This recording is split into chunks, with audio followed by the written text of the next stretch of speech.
abundance of things to be thankful for. This year has been one of the hardest, absolutely most stressful years in my entire life. I finally feel like I can take a break now and relax a little bit. So let's talk about this past year for me, how it was for me. And before we get started, happy Thanksgiving, everyone. So I want to record this video and post it on Thanksgiving Day. I hope you all had great turkey today. I didn't have turkey, I had ham. We didn't have no family gathering today. Today's actually Eli's birthday. So we went out for his birthday and we had fun. Just a fun family day at home. We'll have family gatherings for Christmas.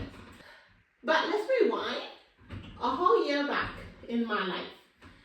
1 year ago today, I was desperately sick with preeclampsia.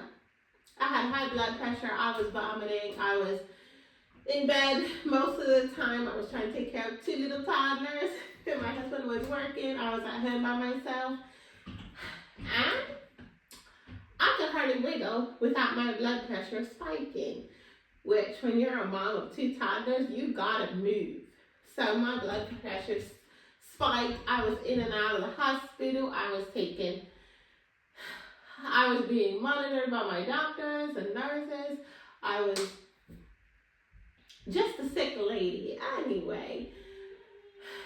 And I forget the exact day we went in, but it's coming up within this week sometime, a year ago. We went into the hospital, women and babies hospital, and one of the surgeons was there.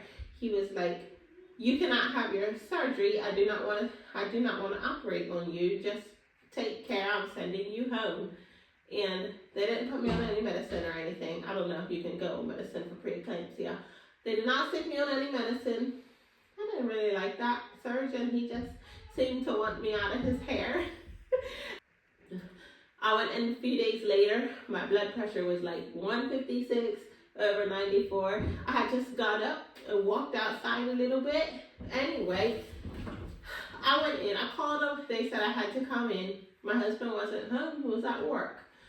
And so I got ready. I called my husband. He started coming home from work. I started getting packed up. I just sort of felt like this was the time that we were going to go. I just felt like this was the time that I was going to have my surgery, or else just stay in the hospital until she was born. So we went in. Grandma kept the kids. Eli and I went into women and babies. We did a lot of tests, talked to the nurses. Finally, the surgeon came in, and it was the surgeon I had for Randa and Kaylee. I really, really like him. Cannot remember his name. He is such a nice person. He seems to understand me. And he was like, he doesn't trust waiting anymore. I was so glad. It would be nice if I could wait until my time, but when my blood pressure is spiking all the time and I can hardly do anything anymore to take care of my children, high blood pressure is scary. Anyway, so that night we went in, we had little Lindsay, and everything went fine until she was born. Surgery went fine. So she was born. They took her.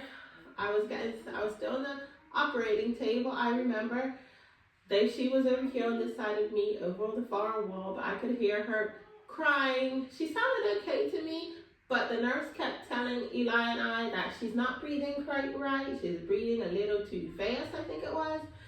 And they're gonna try this and that and the other thing. And finally they said, "I think we're gonna just take her to the NICU." And I was horrified, but I was kind of expecting it because my surgeon had said she could spend up to a week or 2 in the NICU because I was only for 35 weeks. She came in December. She was supposed to come in January. Anyway, so I was freaked. My baby, right away I was freaked. As soon as they said that, I was freaked right away. And they were like, "Give her a couple kisses." So I was there kissing her, and then I was like, "Okay, you can take her now," because I didn't want her to stop breathing or something happened. And they said, "Well, you can keep kissing her, like you keep loving on her." So they left her there with me for a little bit longer, and then they whisked her away. and there was nothing I could do. I had this lady on top of my baby that had never happened to me before. I always had to have a baby while I got stitched up. And then they took me to recovery room. Thankfully, Eli went back with the baby. So I was in a recovery room by myself, wondering what it would be like if everything would have gone right and I could be holding my baby, wondering what my baby's doing, who's taking care of her. And finally, Eli came back. I got done in recovery, and they wheeled me to her bedroom, to her little NICU station, and I could see her again for just a couple minutes. I was not able to hold her, but I could reach in the little cubicle that she was in. I could reach in there, touch her a little bit, and yeah, and that was a whole year ago. She's having a birthday, December 15th. So I'm so thankful that everything went smoothly. She is a healthy little girl. She's doing so good. She loves to eat. She loves meat. She is a meat girl. She loves to eat meat. She's starting to pull herself up. So that's made for some tumbles. But tumbles don't stop that little girl. She's a feisty little thing. She stands on those skinny little legs of hers. She'll pull herself up on furniture. So she is doing so good. And I'm so thankful that she is alive, well, and flourishing. So 1 year ago, I was in the hospital. A year later, we are out.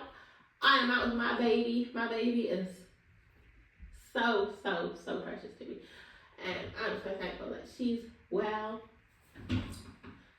Riding home from the hospital, when I got discharged 4 days later, driving home from the hospital with Eli, it felt like, and leaving my baby in the hospital, it felt like limbs were being ripped off of me and just flung down the road behind me, going out of that hospital and just driving down. That was the most terrible thing I have ever endured. It literally felt like pieces of me were just getting ripped out, just ripped off. Nothing else mattered. Nothing mattered but my baby back there. And I'm so glad to be a year after that. And my baby gets to sleep with me every single night. She sleeps either with me or in her crib. She is fine. There's nobody taking care of my baby except me. I'm thankful for NICU nurses, but I'm happy to take care of my own baby. And so, yes, that is what I'm thankful for.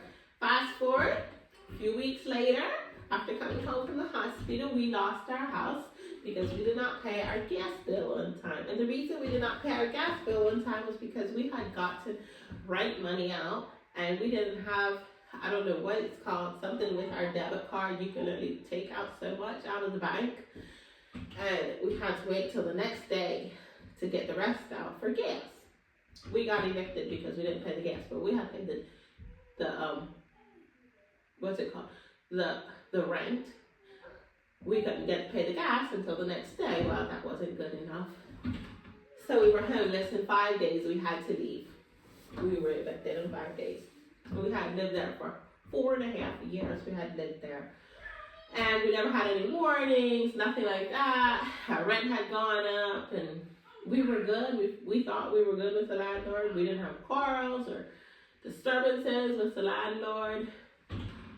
So we were homeless, and we didn't have a lot of money saved up. We didn't have money to just go get another house right away. And even if we did, I don't know how you can find a house within 5 days, because you have to go through landlords, you have to be approved and all that.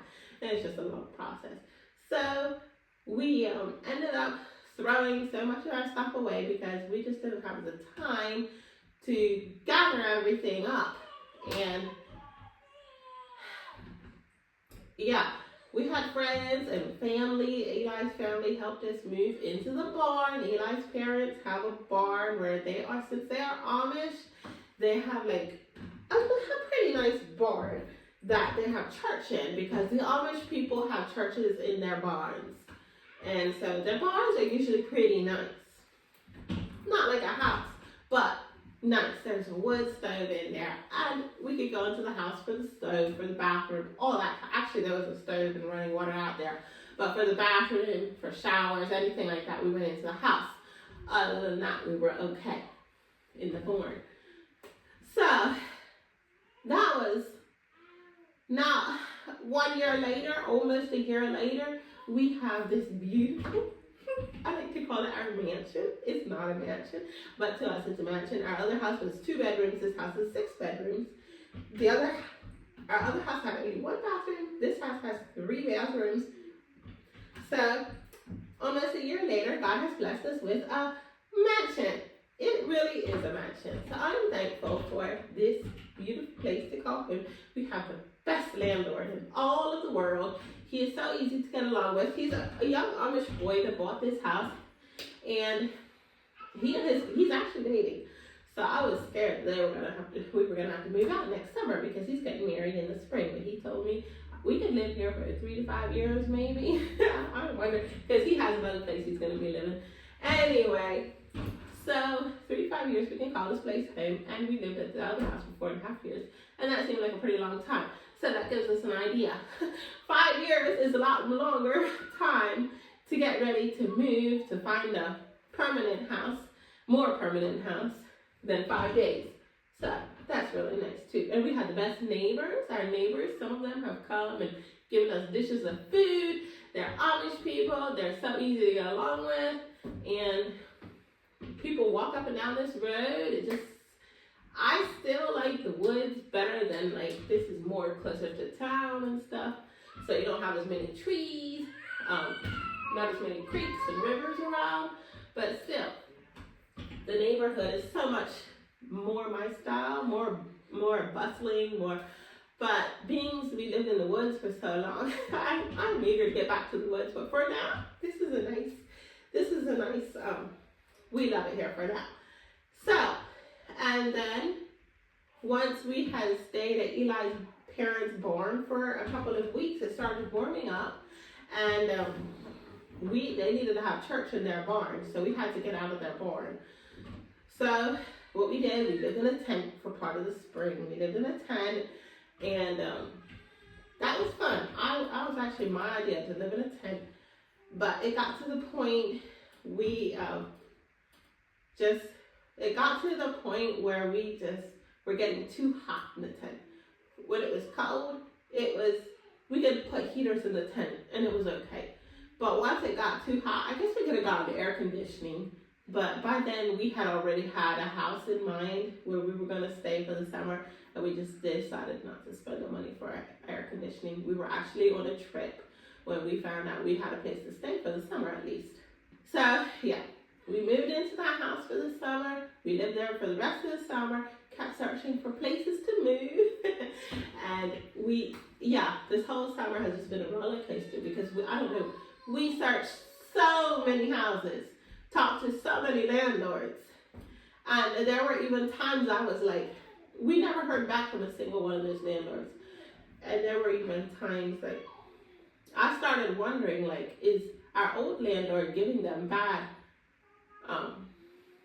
reviews about us? So there was one person that didn't even ask for our old landlord's phone number, I don't think. But he did ask for references. And so I put Eli's parents down because I wanted to know, were these landlords actually calling or just passing us by? Because a lot of the landlords we talked to were afraid of the children beating up the walls, riding on them, making holes in the walls. And that seemed to be the drawback with a lot of the landlords. They were saying, oh, you have a family, you have little children, we're family oriented. But then they would always ask, like, will they ride on my walls? Will they bang holes in the walls? So that was a big drawback too. And but I got off course where I was saying the one landlord, he only asked for references, not past landlords, I don't think. So I put Eli's folks down as a reference because I wanted to call his mom and say, did they ever call you? And I called her several times about it. She said, no, she never got a call. Finally, after several weeks, we just gave that house up and looked for the next house because it didn't seem like that landlord was calling anymore. And yeah, I think a lot of places there were several of them that said that they had 30 people looking at the house, 30 people interested in the house. And yeah, 30 people, and I guess people just have to get looked over sometimes, especially if you have 3 little children and you want your house to stay nice. So that was stressful. And with the little baby and all, we had a stressful year. And then we found this house. And the person, his name was Chris. The person I got in contact with was advertising this house for the Amish person that bought this house. And he called me on the phone, and before we even got very far in our talking, he was like, "Are you a Mennonite?" And I said, "Yes." And he said, "Oh my, I think this is the people. You just sound like the people we need." And he laughed. He was like, "You know what I mean? You know, you found sometimes you just have that feeling you found the right people. Something just clicks in you," is what he said. And well, I didn't know. I still don't really have any faith in him. Didn't really believe him. I just thought he was trying to make me feel good because we had gone through so many landlords. I didn't even want to call him, but Eli said I had to call him. So I did. And sure enough, we got the house. And yeah, it's been beautiful living here. Like, we have not had any problems with our landlord. When something goes breaks, when we have a question, he's here right at it, fixing it, even replacing things, getting new things that we need.